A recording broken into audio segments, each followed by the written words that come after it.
Assalamu alaikum everyone. This is Uru Shakil, the facilitator, and today video is about the layer of the atmosphere. ठीक है, आज हम बात करेंगे layer of the atmosphere की, जो हमारी एटमॉस्फेरिक लेयर्स हैं जो कि हमारे अर्थ के ऊपर मौजूद हैं या हमारे अर्थ में मौजूद हैं, हम उनकी बात करते हैं. ठीक है, तो today the topic of the video is the layer of the atmosphere. Layers of the atmosphere. Okay. Up when we talk about the layers of the atmosphere, so just remember this: it starts from the place where we are living. Like this is the first place. यहाँ से हमारी जो layers हैं वो start हो रही हैं. ठीक है. So this is the earth. ठीक है. दिस इज द अर्थ, और ये हमारी सबसे पहली लेयर हो गई. This is the first layer, this is the second layer, this is the third layer, this is the fourth layer, this is the fifth layer. अब बात यह है कि when we have I even have uploaded a video in which I give a trick to remember these layers. ठीक है, तो उस video में मैंने आपको बताया था कि भाई हमें कैसे याद रहेगा कि कौन सी लेयर मतलब फर्स्ट है, सेकेंड है, थर्ड है, फोर्थ है, फिफ्थ है एंड इवन सिक्स्थ है. ठीक है, तो उसे याद करने का एक तरीका था, एक फॉर्मूला था, that was trust me in the exam. Trust me in the exam. अब ट्रस्ट में से मैंने कहा था कि दो हमारे पास लेयर्स निकल के आ रही हैं. तो सबसे पहले जो हमारे पास ट्रस्ट TR वाला था, तो हम वो उसी से निकालेंगे. तो ट्रस्ट में से जब मैं निकालूंगी तो हमारी फर्स्ट लेयर निकलेगी, दैट इज ट्रोपोस्फेयर. ट्रोपोस्फेयर.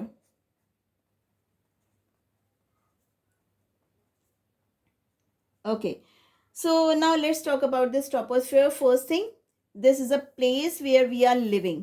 ठीक है, ये वो वाली जगह है जहाँ पे हम मौजूद हैं, द ग्राउंड सरफेस. ठीक है, यहाँ पे कोई एल्टीट्यूड नहीं है. एल्टीट्यूड मीन्स हाइट मौजूद नहीं है. This is a ground layer. अब ये जो लेयर है, exactly when I am saying ground, it means this is a place where क्या है, आपकी एल्टीट्यूड क्या है, 0. ठीक है, and it extends to 10 kilometre. ये कितनी वाइड है, 10 किलोमीटर वाइड है. यानी इसमें जो एल्टीट्यूड मौजूद है वो 10 किलोमीटर तक का मौजूद है. और अगर मैं उसे माइल्स कहूँ तो 12.5 माइल्स भी ये कवर कर रहा है. ठीक है, अच्छा, अब इस लेयर के अंदर हो क्या रहा है, इस लेयर में हम कह रहे हैं कि भाई we are facing the weather condition including the wind. ठीक है, जो हवाएं चल रही हैं वो भी इसी में चल रही हैं, because we are living here. ठीक है, most clouds are there exist in the layer. अब क्लाउड्स भी जो है वो इस लेयर में एग्जिस्ट किस फॉर्म में, लेयर्स की फॉर्म में. फिर उसके बाद अगर मैं कहूँ ये ग्राउंड है तो it must be having oceans, seas, rivers, ponds. तो उनमें क्या हो रहा है, अब इसमें क्या क्या हो रहा है, इसमें हम वेदर कंडीशन भी चेक कर सकते हैं. ठीक है, इसके अंदर हम विंड प्रेशर भी चेक कर सकते हैं. इसके अंदर हम क्लाउड्स भी हमें मिल रहे हैं. फिर इसके अंदर क्या है, वो जो हॉट एयर बलून है, जो कि हम कहते हैं हॉट एयर बलून हम इंजॉय करके आए, तो वो इंजॉय बेसिकली आप ट्रोपोस्फेयर में कर रहे होते हो. ठीक है, उसके बाद इवेपरेशन भी इसी केस में हो रही होती है. ठीक है, यहाँ क्योंकि यहीं से जो है पानी इवेपरेट होगा. पानी कहाँ से इवेपरेट हो रहा है, ओशन से, सी से, वाटर से. सारी वाटर बॉडीज तो ग्राउंड लेवल पे मौजूद हैं. ठीक है, तो ट्रोपोस्फेयर में हमें पास क्या क्या आ गया, वाटर बॉडीज आ गई जहाँ पे इवेपरेशन हो रही है. हॉट एयर बलून राइड आ गई, वो भी इसी लेयर के अंदर मौजूद है.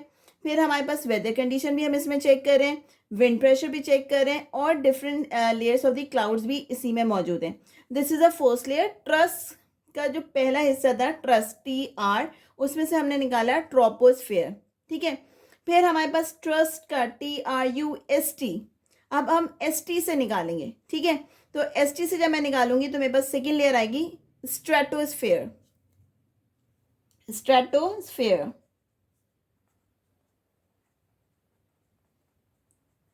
अब ये लेयर जो है ना, अगर मैं कहूँ if it is ending over 10 kilometre, तो it is beginning from the 10 kilometre. ठीक है, ये यहाँ से 0 से 10 पे ख़त्म हो रही है, तो ये 10 से लेके 50 किलोमीटर पे एंड हो रही है. ठीक है, तो this is the end of this layer at 50 kilometre. ठीक है, अब इस किलोमीटर को अगर मैं कहूँ कि मैं माइल्स में बताऊँ तो इट कवर्स 31 माइल्स. ठीक है, यहाँ तक कितने हो गए, 31 माइल्स हो गए. अब it is a layer where ozone blocks much of the sun radiation. यानी यहाँ पे ओजोन लेयर मौजूद है जो कि सन की यूवी रेस को अर्थ में अंदर आने से मना करती है। ठीक है, तो हमें जो हमें ओजोन लेयर मिलेगी वो स्ट्रेटोस्फेयर में मिलेगी। कहाँ मिलेगी? स्ट्रेटोस्फेयर में मिलेगी। सही है। तो अच्छा, ये वो वाली लेयर है जहाँ पे एरोप्लेन्स फ्लाई कर रहे हैं। ठीक है, ये वो वाली लेयर है जहाँ पे हॉट एयर बलून फ्लाई कर रहे हैं। ये वो वाली लेयर है जहाँ पे प्लेन फ्लाई कर रहे हैं। ठीक है, and it is starting from 10 kilometre ending up 50 kilometre. अब उसके बाद हमारे पास आ गया ट्रस्ट, हो गया भाई, ट्रोपोस्फियर निकाल लिया और हमने स्ट्रेटोस्फियर निकाल लिया। अब हमारे पास इसके बाद आ रहा है मी इन द एग्जाम में से हम लेते हैं मी। तो मी हमारे पास आ रहा है मीजोस्फेयर। ठीक है, ME तो हमने यूज कर लिया मी का, मीजोस्फेयर।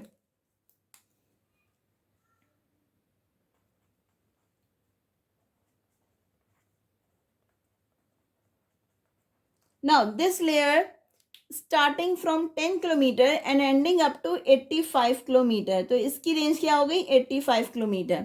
अब ये वो वाली लेयर है जहाँ पे टेम्परेचर जो है वो कितना चला जाता है? वो चला जाता है भाई -130 फ़ारेनहाइट तक। -130 फ़ारेनहाइट तक ये आपको टेम्परेचर मिलेगा, यानी दिस इज द कोल्डेस्ट। ठीक है, अच्छा, इसमें हमारे पास स्पेस डिब्रीज हैं, meteors हैं, burns up at the at this level before reaching to the earth surface। जो वो जलते हुए आ रहे हैं ना, जो डिब्रीज होती हैं, जो मेटेओर्स होते हैं, जो एस्ट्रॉइड्स होते हैं, वो हमारे पास इस वाली मीजोस्फीयर में पाए जा रहे हैं। ठीक है, तो वो क्या हो रहे हैं? यहाँ पे बर्न अप भी हो रहे हैं। ठीक है, और यहाँ का जो टेम्परेचर है वो extend up to -130 degree Fahrenheit तक है। ठीक है, अच्छा, इसके बाद मीजोस्फीयर के बाद हमारे पास आता है trust me in the exam. मैंने इन से भी आपको लेयर बताई थी, but it is not over here. ठीक है, why it is not over here, let's discuss later. फिर हमारे पास आ गया दी। अब दी में से मैं क्या निकालूंगी? Of course thermosphere. I told you thermosphere दी है, तो हम उसको सिंपल कर देंगे थर्मोस्फेयर।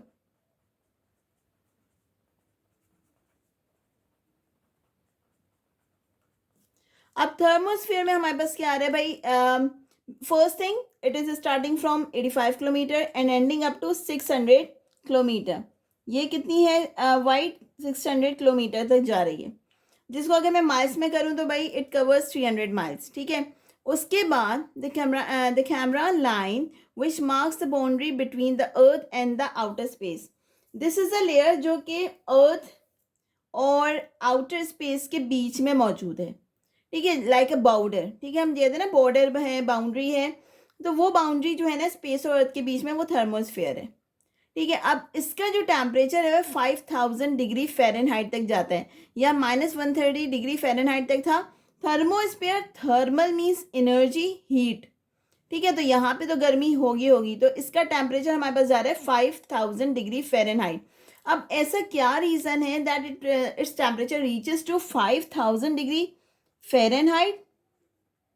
तो भाई उसका रीज़न ये है कि that the gases present in this layer absorb a lot of UV rays and UV rays are harmful, UV rays are very warm। ठीक है, तो उसकी वजह से इस लेयर का टेम्परेचर राइज अप हो जाता है कहाँ तक? 5000 डिग्री फ़ारेनहाइट तक, थर्मोस्फेयर। ठीक है, थर्मोस्फेयर स्टार्ट हो रही है 85 से, एंड अप हो रही है 600 kilometre. But these are not appropriate. मैं ये नहीं कहूँगी ये फिक्स्ड है, 0 से लेकर 10 किलोमीटर फिक्स्ड है, अप्रोक्सीमेटली। ठीक है, we will use the word approximately. ठीक है, उसके बाद हमारे पास आ रहा है थर्मोस्फेयर के बाद trust me in the exam, यानी हमारे पास आ रहा है एग्जाम। एग्जाम से हमने निकाला था एक्सोस्फेयर। क्या निकाला था हमने? एक्सोस्फेयर।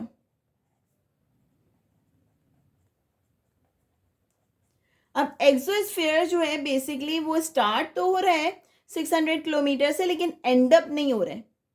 ठीक है, it ends where the gravity becomes too weak. ये वाली जो लेयर है ना, ये तब खत्म होती है जब जो ग्रेविटी है हमारी वो काफ़ी ज़्यादा कमज़ोर हो जाती है। ठीक है, अच्छा, यहाँ पे इट स्पैंड्स, ये काफ़ी स्पैंड होती रहती है क्योंकि it has the empty space. ठीक है, आफ्टर इट इसके पास क्या है? एम्प्टी स्पेस है, तो it get the chance to expand. उसके बाद इसके जो डे टाइम में जो टेम्परेचर होता है वो बहुत ही ज़्यादा गर्म होता है, नाइट टाइम में वो कोल्ड हो जाता है। ठीक है। उसके बाद इस वाली लेयर में आपको सैटेलाइट मिलती हैं that orbits around the earth, ठीक है। जो हम अर्थ के अराउंड जो सैटेलाइट को घुमाते हैं वो हमें एक्सोस्फीयर में मिल रही हैं। एक्सोस्फीयर जब खत्म होती है जब ग्रेविटी कमज़ोर हो जाती है, ठीक है, अर्थ की ग्रेविटी कमज़ोर हो जाती है। थर्मोस्फीयर हमें कब मिलती है? Thermosphere is a boundary between the earth and the outer space, ठीक है। जिसका टेम्परेचर जो है वो 5000 डिग्री तक रेज अप हो जाता है। क्यों? Because it absorb most of the UV rays, ठीक है। उसके बाद हम नीचे आते हैं तो मीजोस्फीयर है। मीजोस्फीयर, मीजो से याद रखना, मेट्योर्स जो है वो आपको इसी लेयर में मिलते हैं। उसके बाद हमारे पास स्ट्रेटोस्फीयर है जिसके अंदर प्लेन्स मूव कर रहे हैं। ट्रोपोस्फीयर है जिसके अंदर हॉट एयर बलून्स मूव कर रहे हैं, ठीक है। Rest of the information is over here. अब हमारे पास आ गया इन द एग्जाम का इन। तो इन से मैंने आपको बताया था आइनोस्फीयर भी होता है। क्या होता है? आइनोस्फीयर।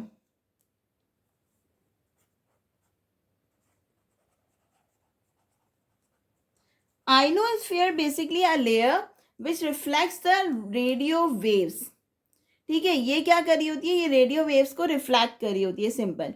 और दूसरी बात, it is in between stratosphere and exosphere, ठीक है। ये कहाँ पे मौजूद होती है? स्ट्रेटोस्फीयर के बाद से लेके एक्सोस्फीयर के बीच में।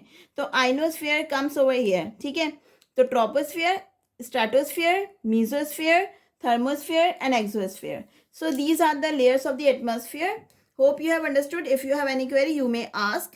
दोबारा बता दूं कि यहाँ पे आप you can use a sentence, trust me in the exam, to learn the sequence of the layer, ठीक है। Trust me, the exam is the easiest ways to learn the name of the layers of the atmosphere. Thank you so much. This is all about today's video and I'll meet you in the next video. Thank